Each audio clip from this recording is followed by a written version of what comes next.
Iran और Israel के बीच सिर्फ 2.5 घंटे में टूटा सीज फायर। इजरायल का दावा, सीज फायर के बाद भी ईरान ने मिसाइलें दागी हैं। कई शहरों में सायरन बजे। इजरायल के रक्षा मंत्री का बड़ा बयान, कहा कि लगातार सीज फायर का उल्लंघन कर रहा है ईरान। इजरायल के रक्षा मंत्री बोले कि सेना को तेहरान में कड़ी कार्रवाई के दिए आदेश। आईडीएफ के हमले से कांप जाएगा तेहरान। आईडीएफ के चीफ ऑफ स्टाफ का बयान, कहा कि ईरान ने युद्ध विराम का उल्लंघन किया, अब इजरायली सेना मुंह तोड़ जवाब देगी।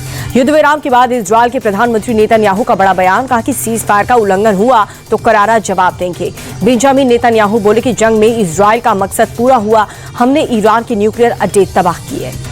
ईरान ने सीज फायर के बाद जारी किया नया पोस्टर, लिखा कि जंग में आखिरी बार हमने किया, विशोबों में तबाही की तस्वीर पोस्ट की। सीज फायर का दावा करने वाले अमेरिकी राष्ट्रपति ट्रंप बोले, ईरान और इजरायल दोनों ने सीज फायर तोड़ा, युद्ध विराम हो चुका है, प्लीज इसका उल्लंघन ना करें।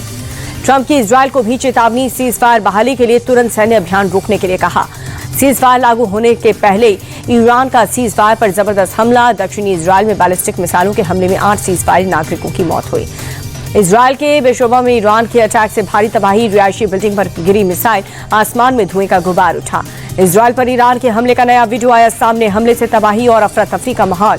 इजरायल सीज फायर से पहले तेहरान में भारी तबाही, इजरायल के हमले में न्यूक्लियर साइंटिस्ट मोहम्मद रजा सिद्दीकी की मौत हुई। ईरान के मिसाइल अटैक पर ट्रंप का बयान, हमले में किसी भी अमेरिका को नुकसान नहीं है, कतर में कोई भी नागरिक नहीं मारा गया। ईरान के हमले पर कतर का बड़ा बयान, कहा कि हमला हमारी संप्रभुता से खिलवाड़ है, हमारे पास जवाब देने का पूरा अधिकार है। कतर विदेश मंत्रालय के प्रवक्ता ने कहा कि ईरान का हमला अंतर्राष्ट्रीय कानून का उल्लंघन, हमारे एयर डिफेंस सिस्टम ने हमले को नाकाम किया। अमेरिकी एयरबेस पर हमले के बाद से ईरान के सुप्रीम लीडर अयातुल्लाह खामेनेई का बयान, कहा कि हमने किसी को भी नुकसान नहीं पहुंचाया। खामेनेई बोले, किसी भी हालत में हमें उत्पीड़न मंजूर नहीं है, ईरान किसी के आगे नहीं झुकेगा।